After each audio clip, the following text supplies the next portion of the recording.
warahmatullahi wabarakatuh. Waalaikumsalam warahmatullahi wabarakatuh.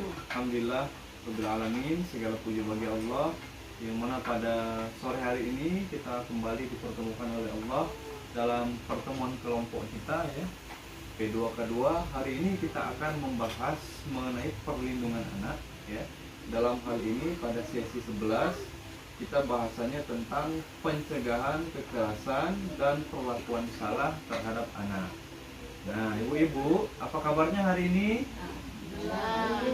Baik ya, sehat ya Bu ya? Ya, alhamdulillah, mudah-mudahan kita selalu sehat ya Bu ya. Masih tetap semangat? Baik. Ya, hari ini tujuan pembelajaran kita adalah diharapkan nanti peserta dapat melakukan pencegahan kekerasan dan perlakuan yang salah terhadap anak, termasuk pencegahan kekerasan terhadap anak istimewa serta deteksi dini terhadap kekerasan seksual. Kita lanjut Bu ya. Nah, sekarang kita bahas pengertian anak. Anak itu apa sih Bu? Manusia kecil, manusia kurang dari tahun. Ya, anak itu adalah seseorang yang belum berusia 18 tahun, termasuk juga yang masih dalam kandungan. Itu menurut Undang-Undang Perlindungan Anak Nomor 35 Tahun 2014. Nah, hak-hak anak apa saja? Nah, hak anak adalah hak yang melekat pada martabat manusia sebagai insan ciptaan Tuhan Yang Maha Esa, yang sifatnya tidak boleh dilanggar oleh siapapun, dan seolah-olah itu merupakan suatu holy area atau area yang suci ya Ibu ya. Oke, lanjut. Nah, hak anak itu dapat diartikan hak melekat atau hak asasi pada diri anak, pemberian Tuhan Yang Maha Esa, hak ada sejak dilahirkan bahkan saat di dalam kandungan. Kemudian kewajiban orang tua itu adalah untuk memenuhi hak-hak tadi, kebutuhan tersebut ya. Kemudian jika tidak dipenuhi, maka ini yang disebut dengan pelanggaran hak anak. Ya Ibu-ibu, jika orang tua tidak memenuhinya, itu sama saja dengan melanggar Undang-Undang Perlindungan Anak. Nah, orang tua tidak mampu, maka disinilah peran negara. Negara yang harus mengambil alihnya. Ya, dalam hal ini alhamdulillah Ibu-ibu ya, kita sudah mendapatkan bantuan PKH ya. Sudah tahun keberapa ini Bu? Tahun ketiga ya? Ya, Bu Roniah tahun keempat ya. Tahun ini alhamdulillah, artinya pemerintah hadir dalam membantu kita khususnya dalam rangka pemenuhan dan perlindungan anak. Oke. Nah, sekarang kita akan bahas ada 5 klaster hak anak. Ibu ya. Yang pertama itu adalah klaster 1, hak sipil dan kebebasan. Nanti akan kita bahas hak ini satu-satu ya. Yang kedua ada klaster kedua, lingkungan, keluarga, dan pengasuhan alternatif. Nah, yang ketiga, klaster ketiga, kesehatan dan kesejahteraan dasar. Klaster keempat, pendidikan, waktu luang, dan kegiatan budaya. Klaster 5, langkah-langkah perlindungan khusus. Nah, Ibu-ibu, sekarang kita akan bahas ini tentang, kita akan membagi menjadi 2 kelompok Ibu-ibu ya. Sebelum itu saya bacakan dulu ini. Ada 31 hak anak Ibu. Banyak sekali hak anak ini ya. Apa saja Ibu bisa bantu saya? Bermain, berkreasi, berpartisipasi, berhubungan dengan orang tua bila terpisahkan, bebas beribadah sesuai agamanya, bebas berkumpul, bebas berserikat, hidup dengan orang tua, kelangsungan hidup tumbuh dan berkembang, ada namanya, identitas, kewarganegaraan, pendidikan, informasi, ya, standar kesehatan serta standar hidup yang layak. Nah, sekarang kita akan bahas tentang pengertian kekerasan anak. Nah, sebelum kita lanjut, ibu-ibu bisa dipahami dengan hak-hak anak ini? Bisa dipahami ya? Ya, alhamdulillah ibu-ibu. Jadi sekarang kita akan lanjut ke pengertian kekerasan terhadap anak. Nah, berdasarkan peraturan Permenak PP dan PA nomor 2 tahun 2010, kekerasan terhadap anak adalah setiap perbuatan terhadap anak yang berakibat timbulnya kesengsaraan, ya, atau penderitaan secara fisik, mental, seksual, psikologis, termasuk juga penelantaran dan perlakuan buruk yang mengancam integritas tubuh dan merendahkan martabat anak. Itulah yang disebut dengan kekerasan terhadap anak. Nah, ini adalah perlakuan yang salah. Nah, apa itu perlakuan yang salah? Perlakuan yang tidak sepatutnya dilakukan oleh orang-orang yang diberi tanggung jawab atau kuasa atas dan mempunyai kewajiban untuk memelihara dan merawat anak, ya ibu-ibu ya, yang dapat berpotensi merugikan secara sementara ataupun permanen. Nah, melukai, menimbulkan kecacatan, bahkan itu dapat mengancam jiwa anak. Nah, ibu-ibu, sekarang kita akan membagi menjadi kelompoknya menjadi dua ya. Kita akan bahas tentang perlakuan baik dan perlakuan buruk. Nah, ibu-ibu, di sini kita punya gambar ya. Silahkan dibagi, diatur mana yang perlakuan baik, mana yang perlakuan buruk. Tolong disusun ibu-ibu. Ayo kita susun bersama-sama. Sekarang saya lihat dulu ya, ini Ibu Silvi. Nah, kita coba ambil satu, Bu. Ambil, Bu. Nah, kenapa itu disebut dengan perlakuan baik?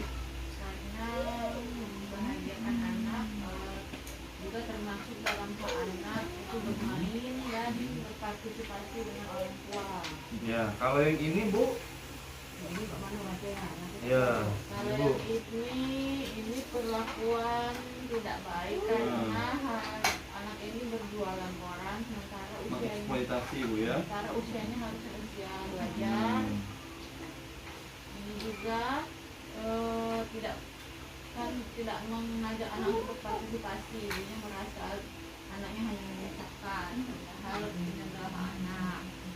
Ini juga salah satu gambar anaknya berjualan dan memberikan uang kepada orang tuanya berbalik ya.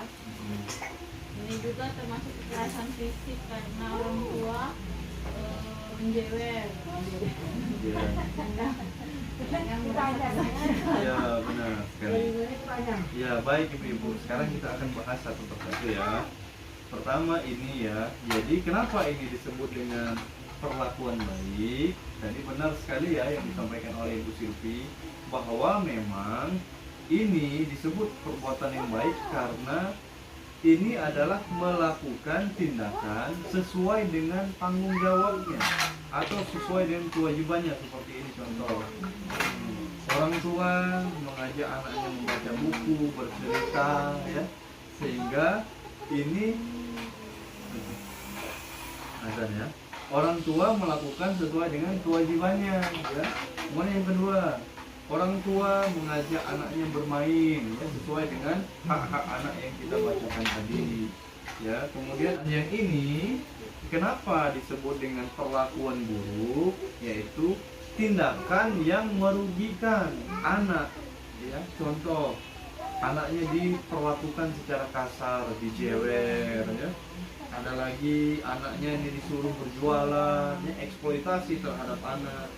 Ada lagi ini anaknya ditinggal ya oleh ibunya. Nah, ini adalah contoh-contoh perbuatan yang buruk atau tidak baik ya ibu-ibu ya, bisa dipahami.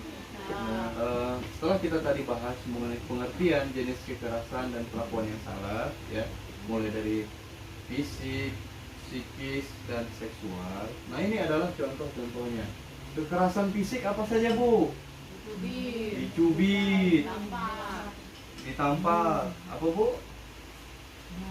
Dimarahi, ya, itu termasuk psikis, ditendang, dia mengguncang-guncang badan anaknya masih kecil dikasih cabai, ya, itu juga termasuk. Tapi kalau makan bakwan dikasih cabai, gimana Bu? Ya, jadi tergantung ya, kalau anaknya masih kecil jangan, ya. Yang kedua ada psikis. Nah, yang disampaikan Bu Ronia tadi, memarahi anak, ya, tidak boleh, melototi anak, ya. Terus apalagi? Mengatakan anak bodoh, tidak tahu diri, ya. Terus membanding-bandingkan anak kita dan anak tetangga, itu juga tidak boleh ya ibu-ibu ya.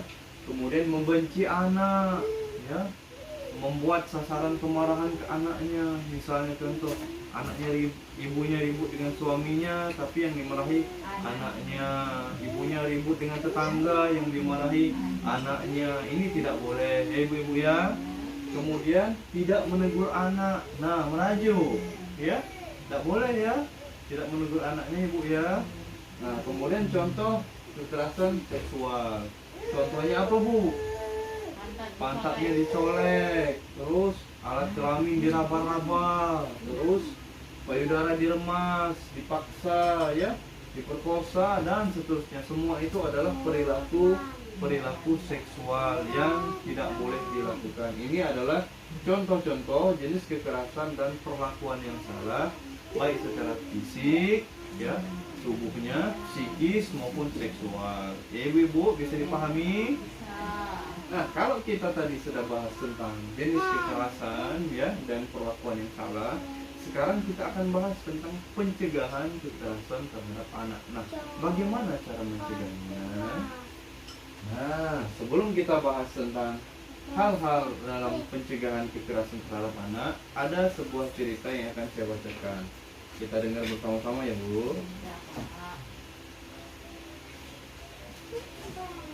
Cerita anak tidak mau sekolah.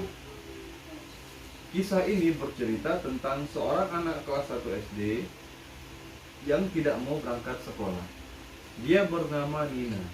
Apa yang harus kita lakukan menyaksikan perbuatan seorang ibu yang sering melakukan kekerasan terhadap anaknya? Nah, ini tadi sebuah cerita tentang anak yang tidak mau sekolah. Nah, Ibu, setelah tadi kita membaca ya lembar cerita tadi mengenai anak yang tidak mau sekolah. Nah, sekarang ini adalah cara pencegahan kekerasan terhadap anak, ya, baik itu di keluarga maupun di masyarakat. Kalau kita dengar cerita tentang Ibu Nina tadi ya, Ibu Nina, anaknya tadi, apa itu bermaksud Ibu? Kekerasan terhadap anak ya. Ya, jadi anaknya dimarahi sehingga anak tidak sekolah ya. Nah, jadi bagaimana pencegahannya? Pertama adalah pencegahan di keluarga. Satu, memahami tumbuh kembang anak. Ya. Dua, menjadi pendengar yang baik bagi anak. Anak itu adalah sebagai teman berdiskusi. Kemudian membantu kesulitan anak terlibat dalam kegiatan sekolah. Ya. Menyediakan waktu yang berkualitas untuk anak. Memberi pujian kepada anak jika berperilaku baik, tidak menghardik anak apalagi di depan orang lain, tidak memberi julukan negatif pada anak, mengenali pergaulan atau teman anak, melakukan kegiatan bersama termasuk beribadah, ya, mengikuti perkembangan informasi dan teknologi, jangan mudah panik jika menghadapi anak yang melawan, ya, dan mengasuh adalah tanggung jawab orang tua, ya, suami dan istri, ya. Kemudian cara pencegahan kekerasan di masyarakat. Pertama, peduli pada tetangga, ya. Pertemuan RT RW maupun kegiatan keagamaan sebaiknya juga membahas tentang pengasuhan anak yang benar, ya, mengenali lembaga-lembaga perlindungan anak dan bagaimana mengaksesnya, melapor ke lembaga perlindungan anak atau aparat setempat jika ada dugaan terjadinya kekerasan pada anak. Jika mengetahui melihat kekerasan, maka wajib membantu anak untuk segera diamankan. Nah, jadi ini ada beberapa contoh cara pencegahan kekerasan anak baik itu di keluarga maupun di masyarakat. Sampai sini ibu-ibu ada pertanyaan? Cukup? Paham Bu ya? Ya, harapan kami apa yang kita bahas hari ini tentang perlindungan anak, yaitu sesi pencegahan kekerasan pada anak, itu bisa kita terapkan bersama-sama ya ibu-ibu. Oke, kalau tidak ada lagi, saya cukupkan sampai di sini dulu. Terima kasih ya ibu-ibu atas perhatiannya dan atas kehadirannya juga. Saya mengucapkan terima kasih. Mudah-mudahan pertemuan kita hari ini bermanfaat untuk kita semua. Lebih dan kurangnya kami mohon maaf. Kepada Allah kami mohon ampun. Kami akhiri. Wassalamualaikum warahmatullahi wabarakatuh.